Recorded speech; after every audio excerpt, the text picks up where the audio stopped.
À la faveur d'un rapport publié il y a quelques semaines seulement, in a report released a few weeks ago by the National Resources Governance Institute, it was reported that in Africa, some countries are struggling to implement the EITI standard, which aims to promote transparent and accountable management of natural resources.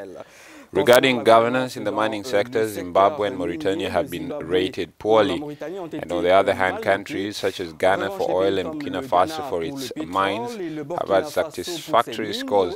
And we talk about this today with Evelyn Sagu. She is an expert in the mining industry for the Natural Resources and Governance Institute. Evelyn, bonjour et merci d'être avec nous. Evelyn, welcome. How did Ghana and Burkina achieve these results? Sont-ils parvenus à ces résultats? Sur la problématique des ressources. Now, on the issue of extractive resources at the level of Ghana, there are three factors. The first factor is related to tax-related indicators, and Ghana is one of the countries that publish information on exports, production, because this information is important. Now, to finally understand the taxes that are paid, Ghana is one of the countries that also publishes information on payments made by enterprises and those received by public administrations.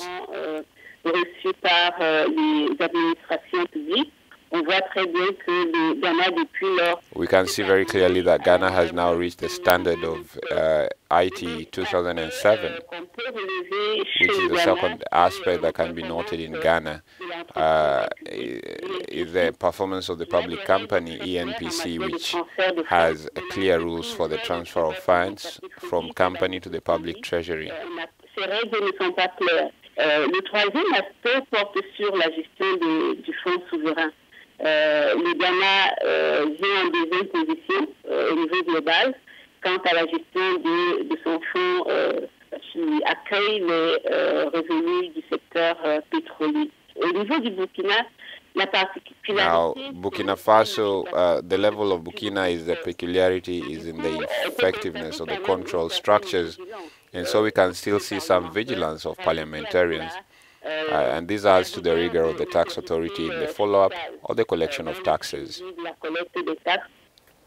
And Evelyn, what can be attributed to the least performing countries to ensure this good governance of the extractive industry? Now, operating conditions are not in place. There is a huge lack of rail and port road infrastructure that would help the country add value. Many countries are obliged to export the raw materials, so value can be added. It is quite a weak finality. The other difficulty related to the dysfunction is to the dysfunction results in the lack of transparency or insufficient transparency. It is the adoption of the EITI contributed to the fact that a lot of information today is available. But we realize today that much information is available but incomplete. The fourth aspect deals with the gap between regulation and practice. At the global level, the gap is 9 points, and at continent level it is around 20 points. Countries do not apply the legal and regulatory provisions they have adopted, and the de facto practices are not effective. It is for this reason that we can observe the weak performances, but we must try to have a positive look on all this.